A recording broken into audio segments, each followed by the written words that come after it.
Ouais, Eric, là, c'est une victoire courageuse, un peu à l'image de Le Portel. Là, comment vous avez réussi à retrouver un second souffle là, dans un match qui avait vraiment l'air de pas très bien marqué?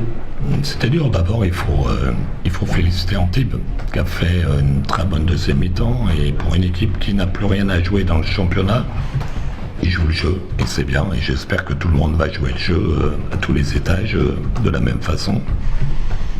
Mais nous, on fait un début de match plutôt poussif. Un début de deuxième mi-temps très poussif. Mais entre les deux, on a retrouvé l'âme. C'est ce que j'avais un petit peu peur. C'est l'appel que j'avais un peu lancé en boostant un petit peu certains joueurs, en les piquant un petit peu. On avait besoin absolument de retrouver notre âme et ce soir, on a retrouvé l'âme. L'âme de cette équipe, même si tout n'a pas été parfait, mais vous savez, quand vous êtes sur une série négative, c'est difficile avec des déceptions, c'est difficile. On a retrouvé notre âme et puis on a retrouvé le chaudron dans les 5 dernières minutes. Alors, le public a joué son rôle dans les 4-5 dernières minutes, mais on a besoin de lui, surtout quand on est moins bon et surtout quand on est un petit peu derrière.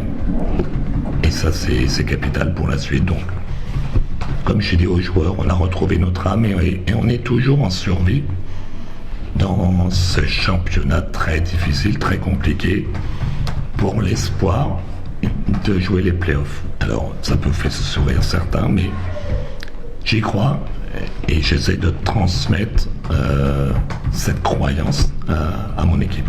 Et a priori, Laurent, quand on voit les 5 dernières minutes...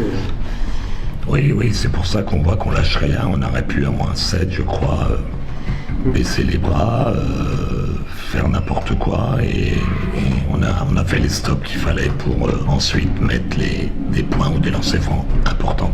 Une victoire de Le Portel avec 80 points de l'autre côté et 80 points de l'autre, ça arrive pas souvent, ça. Bah, évidemment, c'est ce qui me gêne un peu. C'est ce qui me gêne un peu, qu'on soit sur des bases de plus de 80 points. Alors chez nous, ça va, mais parce qu'on a quand même un petit avantage, évidemment.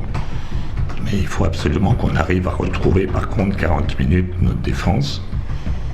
Alors c'est vrai qu'il y a des nouveaux joueurs, il y a des joueurs qui reviennent, c'est pas simple.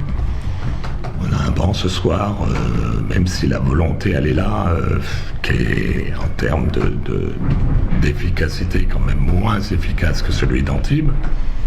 Mais on est là, on est en survie. Il fallait ça. Je dis depuis le début que sur les 5 matchs qui nous restaient, il faut en gagner 4, on vient d'en prendre un. Ça peut être peut-être le plus facile comme ça, ou le plus dur, parce que c'est le premier, il fallait renclencher l'esprit de la gagne. On l'a fait ce soir. Les joueurs que vous aviez piqués, pour reprendre votre terme, il y a 2 minutes, comment vous avez trouvé leur réaction? Vous savez, je ne demande pas aux joueurs de mettre 20 points par match.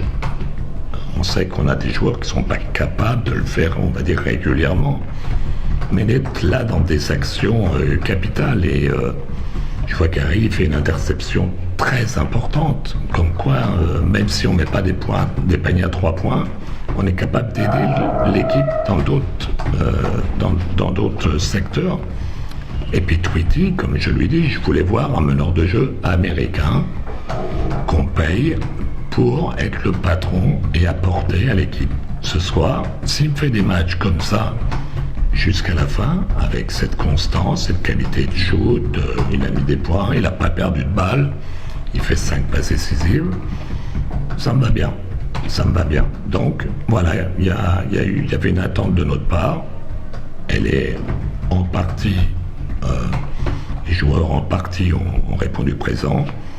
On peut avoir encore un peu plus d'autres joueurs. C'était le premier match de Moses ici. C'est pas facile pour le premier match, surtout pour un shooter quand il n'a pas vraiment de shoot ouvert. Bon, mais on aura besoin de lui sur la fin également. Merci.